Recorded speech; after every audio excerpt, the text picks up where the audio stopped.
6. Going dark. Hello everybody, and welcome back to some more Ready or Not. It is me, Zeus, bringing you guys some quick Ready or Not. It's gonna be the Port HOKEN today. I realized I hadn't played that map in forever. That was also that was smooth like a butter right there, that intro. Sorry. But yeah, I realized I hadn't played this map in quite some time, and I haven't given the SA-58 some love either. Now the reason for that though is because I really just, like, I love the atmosphere of this map, I love the aesthetic, but I hate the map itself. And it's mostly because it plays a lot like Greased Palms, just in the rain. Which, I mean, most of you guys probably understand what I mean by that, where there's the slightest, tiniest little, like, angles that the AI can get on you.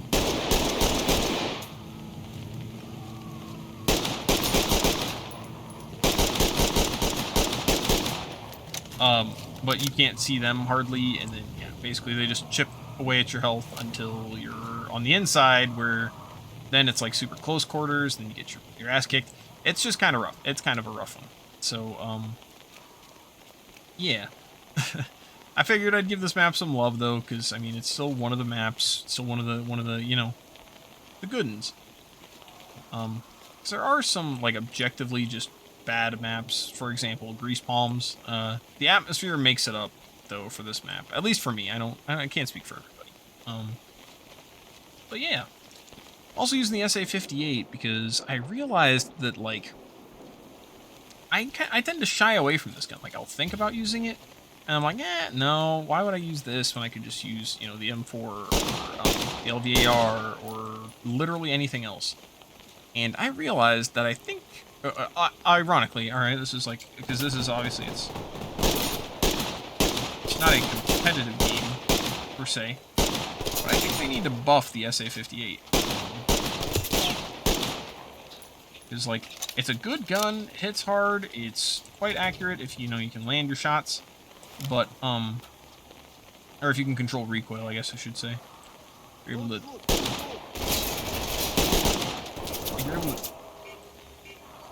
Where are you at?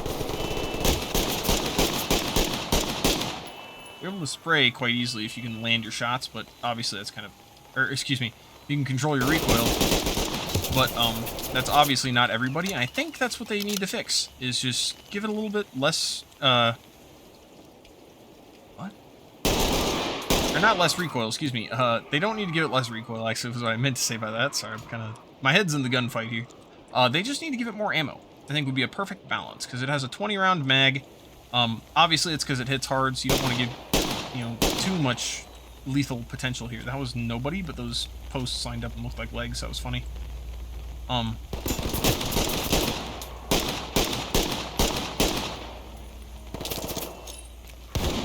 yeah, that guy's still alive, because he flinched at the flashbang.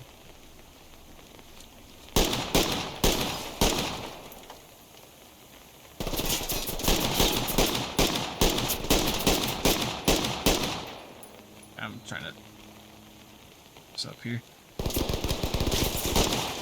But yeah, like, okay, so I play a lot of Rainbow Six, as I tell you guys quite frequently, and, this gun's even got a bit much recoil for me. To put that into perspective, like, I'm a Twitch main, right? Like, I mean, I've got probably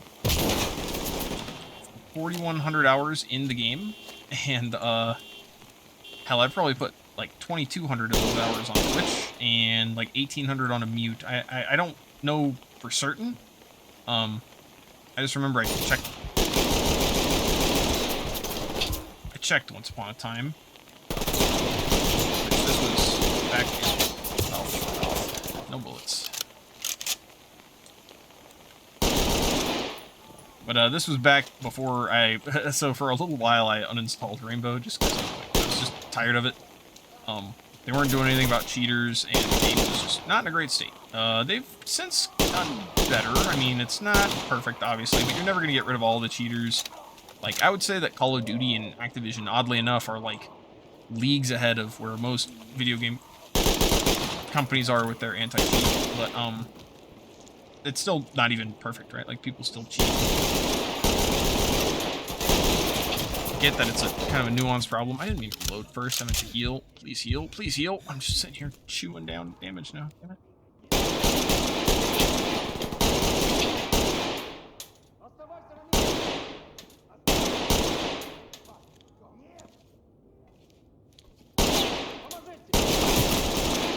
Anyway, what I was getting at, though, with the whole Twitch thing is that, like, I'm a Twitch main, so I'm very used to and comfortable with weapons that have a lot of recoil.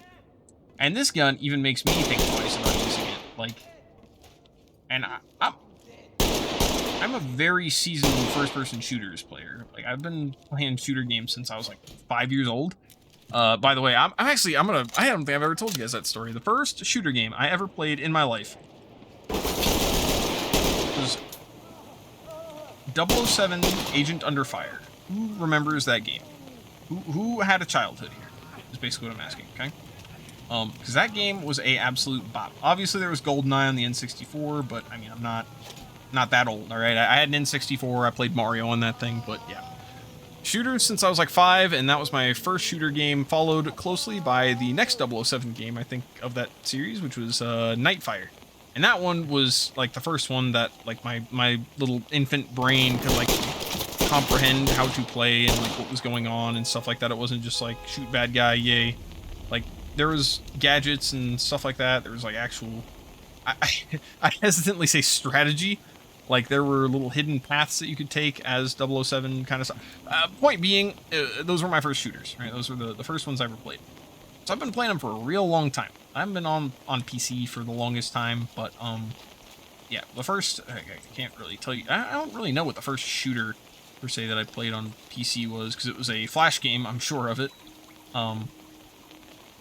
But, yeah, it wasn't even 3D, but, yeah, I've been playing these for most of my life. And, when I switched over to PC, I did it from console, and I did it for Rainbow Six Siege, primarily. I remember that it was during Operation Chimera that I bought the game, so, like, year 3, I bought Rainbow Six Siege, but I didn't really play it, because I had a laptop, and I literally played on the trackpad, which a lot of you guys just heard that and, like, puked in your mouth, but, yeah, I literally played it on a trackpad. I could only get, like, 40 FPS in the game. It was a bad thing. But, yeah, I eventually got a full-fledged desktop from a friend of mine. He was, it was right when the 3090s came out, and he was trying to get rid of his old gaming PC, and so he gave one with an i5 and a GTX 1060 or something like that, 1050. He gave that to me, and, yeah, from then on, I played Siege on that thing. It took me a while to get used to keyboard and mouse, but I didn't want to be, like, that asshole that was always playing, like, Jaeger and Ass, because I wanted to frag out, you know, and learn my full potential. I wanted to be useful to the team, but I couldn't really aim very well. So, I remember it was during Operation Shadow Legacy where I really, like, started hard, like, maining Rainbow Six Siege. Like, that was my game. I played it all the time. And to this day, I have something like 4,100 hours in Rainbow Six Siege or something like that. And of those 4,100 hours, I can tell you guys, I put like 2,200 into Twitch and, hell, I don't know, 1,800, give or take, into Mute. I used to know the exact numbers on it because I thought it was pretty funny, like how hard I just commit to one character, but, for attack and defense, but, hear me out. So, like I said, I couldn't aim, and I wanted to be useful to my team. Well, Mute is always useful to the team, because I can just set my stuff down, and then if I nitroed myself, if I died, those Mute jammers are still out there, and they're still active. So, I can, you know, still provide my team, no bullets, some support. And this was around the time that Dokkaebi was really strong, and, they had just, I don't know if the word is changed, fixed, or whatnot, but you used to have to, if Dokkaebi called you, you'd have to leave the mute this jammer, and then you'd have to walk back into the jammer radius in order to hang up the Dokkaebi call, or jam the Dokkaebi call, which honestly never really made sense to me, because the call is already ongoing. Why can I walk into a mute jammer and then it'll do the thing, like, where because your operator presses the button, right? Like, that just never really made sense to me. But I digress. The point was, they had just fixed him so that you could actually just stand within the radius of the jammer and you wouldn't get a call. On top of that, I couldn't be a Jaeger main because everybody was a Jaeger main. So, yeah, I could just play Jaeger, set my ADSs down, and then die. I could have been a Valkyrie main, but a lot of people were Valkyrie mains as well as Jaeger mains. This was back when you could still throw our cams outside. That hasn't been gone long, but apparently that's, like, nostalgic for people, like, being able to throw Valkyrie cams outside. And I'm like, damn, that change has not been around very long, and people are already nostalgic for those days. Okay, I think there's somebody to my right.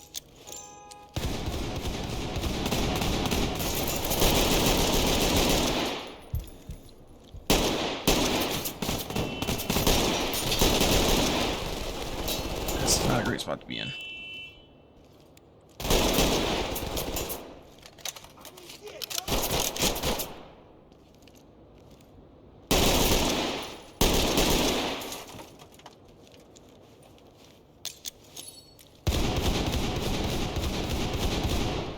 Anyway, though, and on top of the mute thing, I was a smoke main on console, so same kit. I was already kind of used to it, you know, having very limited ammo. You still kind of had to run it like a pistol, even though it was the SMG-11. Still had to run it like a pistol because you didn't have a lot of rounds to really mess it out. So you had to hit your headies, stuff like that, which actually, funnily enough, I video a very long time ago that one of my big inspirations for starting my channel was actually Skittles. But I neglected to mention that what got me into Rainbow Six Siege in particular, like, competitively, was Pengu, G2 Pengu. And he was a smoke main as well, but he was also a Monty main. Monty was never really my speed. But, as far as the attacker that I made, did I ever come over here and clear all this? Because I feel like I'm about to just get shot in the face and die. Yes, I did, because that was where I went in there. Anyway, yeah, that was never really my speed as far as attackers went. So, I was thinking, how can I be useful, like, dead as well as an attacker, right? Obviously, you want to get on cams. So, I got to thinking, what was an operator that has a lot of cams, that's on attack, though, but is still useful for more than just cams, right? Now, keep in mind, I came to PC full-time during Operation Shadow Legacy. So, Zero was still new, and people were still maining him, and at this point in time, in Rainbow Six Siege, I don't know how many of you guys played it, but a lot of the operators were getting released in a blatantly broken state, and then just slowly but steadily get nerfed, like to a point that they're not super overpowered. So I didn't want to get used to them just to have them change. Funnily enough, I wanted to do the same thing with Azami, and she just recently got a change, so if I would have died to that guy, I would have been pissed. I looked that way, and he looked like a mannequin.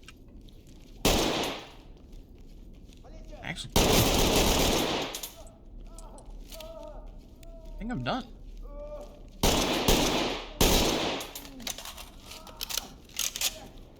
I'm done. No, I'm not. There's still somebody outside or something somewhere. Anyway, to finish up my story here, though, before the last guy does show up, yeah, I decided to do Twitch, because they had just nerfed Thatcher, so you didn't destroy bandit batteries anymore. Like, if you throw a Thatcher at a wall, it only will temporarily disable them. All that good stuff. So I wanted to be a Twitch main, because I could get bandit batteries off the wall, and then this was back before everybody...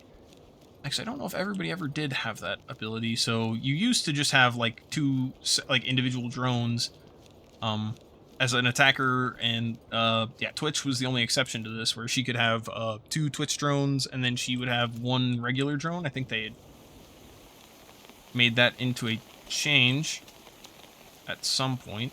I don't know where this last guy is, honestly, and I don't care enough to go find him, but I'll finish out this story. So yeah, I figured I have more than just 1 drone, so I could throw, or excuse me, yeah, 1 extra drone. Like, you have your prep phase drone, and then you have your drone.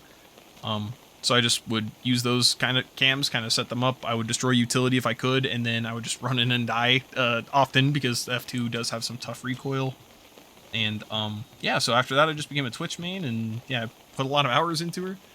And anyway, the whole point of this, actually, funnily enough, I just realized I went into like a whole rant. That's probably what I'm going to name this video, is like Rainbow Six Siege Talks or something. But yeah, this gun has so much recoil, like, even over the F2. Like, I totally see why it drives people away. So I think if they gave it a 30-round mag, it'd be more usable. But, that's going to do it for this video. I hope you guys enjoyed, and I will see you guys in the next one. Guys, take it easy. Peace out.